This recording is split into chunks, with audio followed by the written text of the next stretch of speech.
guys, this is Jennifer Vanderbeek from scrapsoflife.com, and into this week's Stashcraft 19 video, our project is actually a little crocheted softie or doll, and since that's not something that I'm gonna film the whole process of, I thought we'd do kind of a talking heads version for this week's video.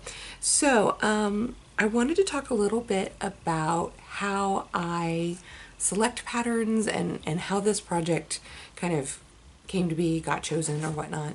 And I'm gonna crochet while I do this. I'm just at a part where I don't have to do a lot of counting, so I can talk. So in general, I tend to be the type of knitter or crocheter that will purchase yarn on a whim. I will go through my local yarn shop and just kind of pet the yarn and see what feels right to purchase. Now, as a result, I generally do not have a pattern in mind when I purchase yarn. So later, sometimes fairly quickly and other times not, I will end up having to find a pattern that will fit the yarn I have. And while I have knitting books and knitting magazines, and I will sometimes kind of create my own stuff or I'll flip through the magazines, really, like a lot of knitters these days, I think, and crocheters, again, I'm crocheting this week, it's so weird to say crochet instead of knit, but I turn to the internet. Specifically, I turn to Ravelry. If you knit or crochet and you have not discovered Ravelry for yourself, then allow me to do so. It is a fantastic pattern repository as well as a social media network for fiber artists.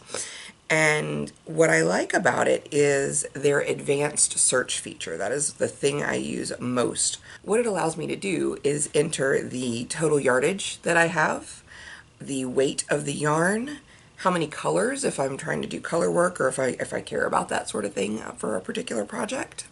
The advanced pattern search filters through all of the options and gives you however many pages of results. It's a really nifty tool. The fiber I'm using is Road to China. It is by the Fiber Company. It's their Road to China Light Silk and Jewels. Luxurious blend of cashmere, camel, silk, and baby alpaca. So yeah, very soft, very nice, and yes, I know why I picked it up in the store. Ooh, pretties. And yeah, these colors look nice together, and I figured I'd probably end up knitting a cowl or something along those lines with it.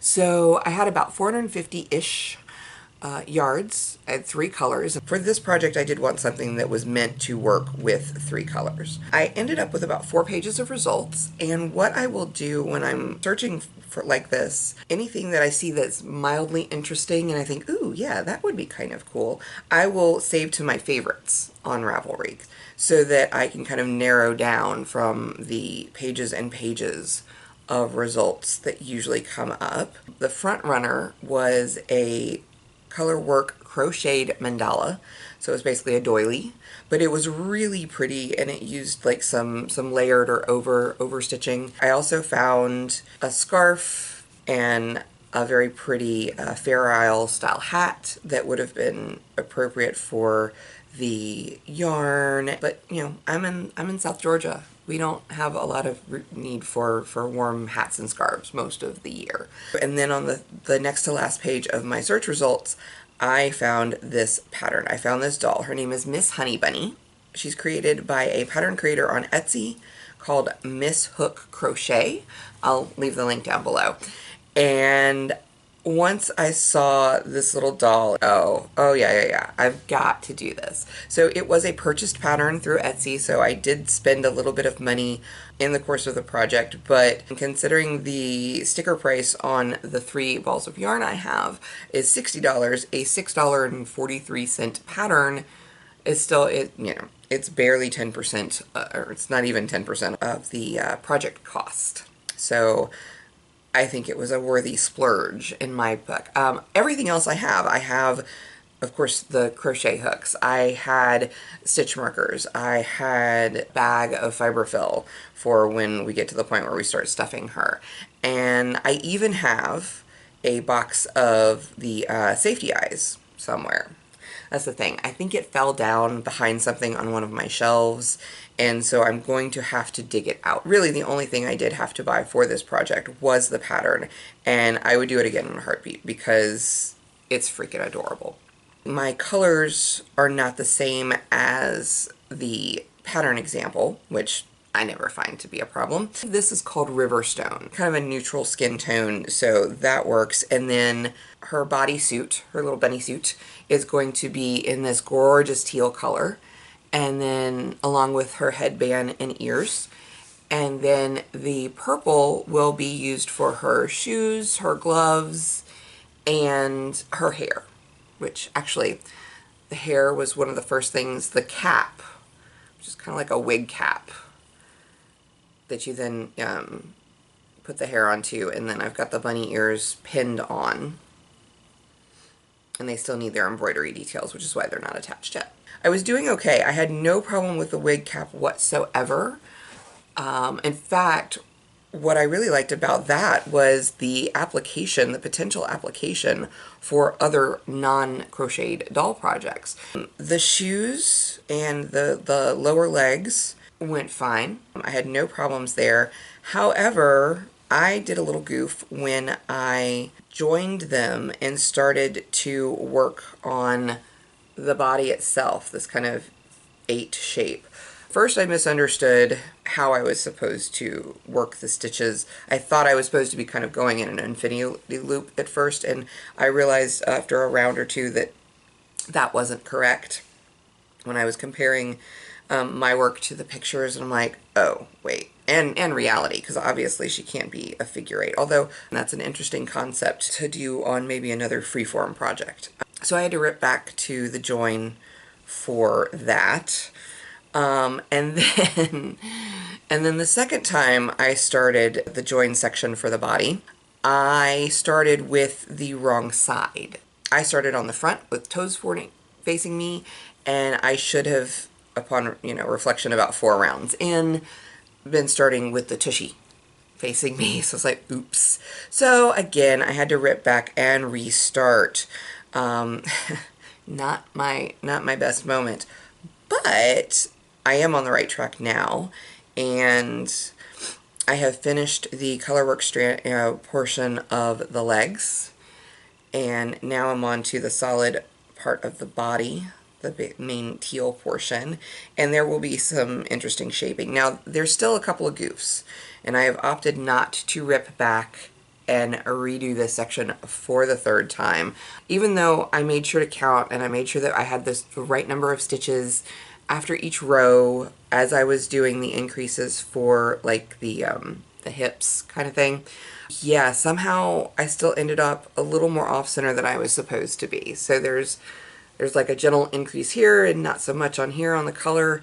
Finally, what I decided is I was just gonna okay, I'm gonna roll with this, and I will probably do some duplicate stitch to even out the color distribution where it is supposed to be on the bottom of the bodysuit, and make it work that way and make it look intentional somehow. And it's Saturday afternoon now that I am recording this part, and my plan is to pretty much work on her until she's done today. We'll see if it's today or tomorrow that I finish her, because I have a ways to go, but it's coming along, and I have high hopes now that I have kind of righted myself. And yeah, so that is the pattern so far. That's the back, that's the front with her little shoes, and yeah, I'll check back in later, probably when she's done, I hope. And we'll see how she turned out.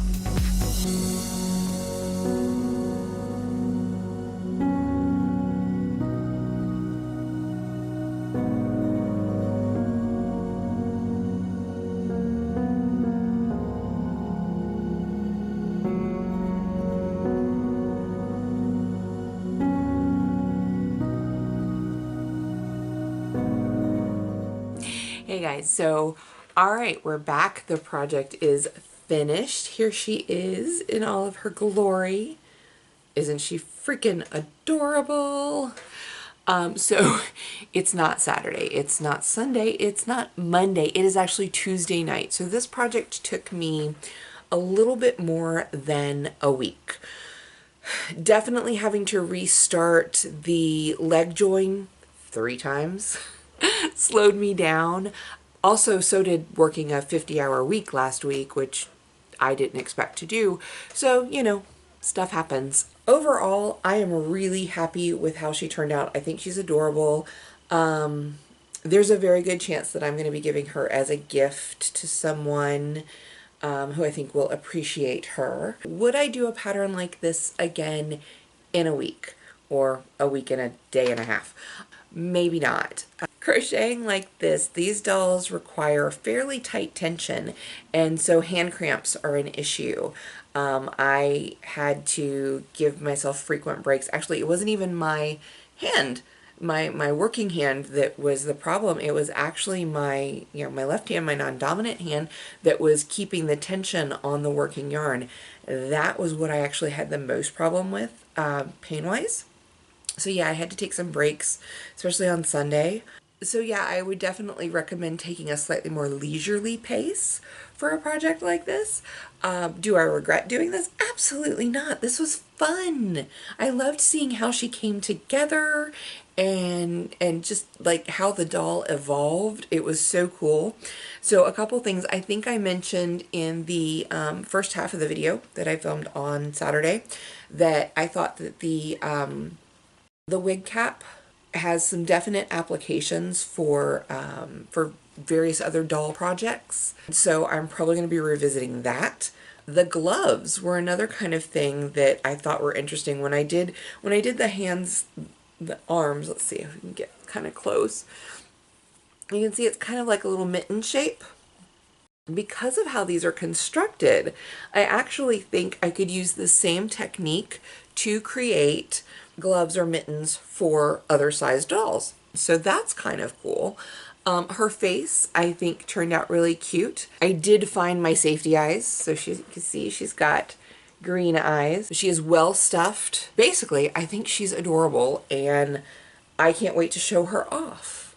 So while it did take a little bit longer than intended, I am definitely happy with how she turned out. Let's do a little bit of a turnaround, a close-up turnaround, so you can see some more details. She's got her little bunny tail. She's got her gloves. And then moving down, she's got her seamed stockings that lead down to her little ankle strap shoes. So thank you so much for watching. I am Jennifer Vanderbeek from scrapsoflife.com, and this is Miss Honey Bunny, and we are so glad that you watched. I hope you've enjoyed this video. If so, please remember to give us a like, comment, share, and subscribe. And as always, I hope you have a wonderfully creative week ahead. Bye-bye.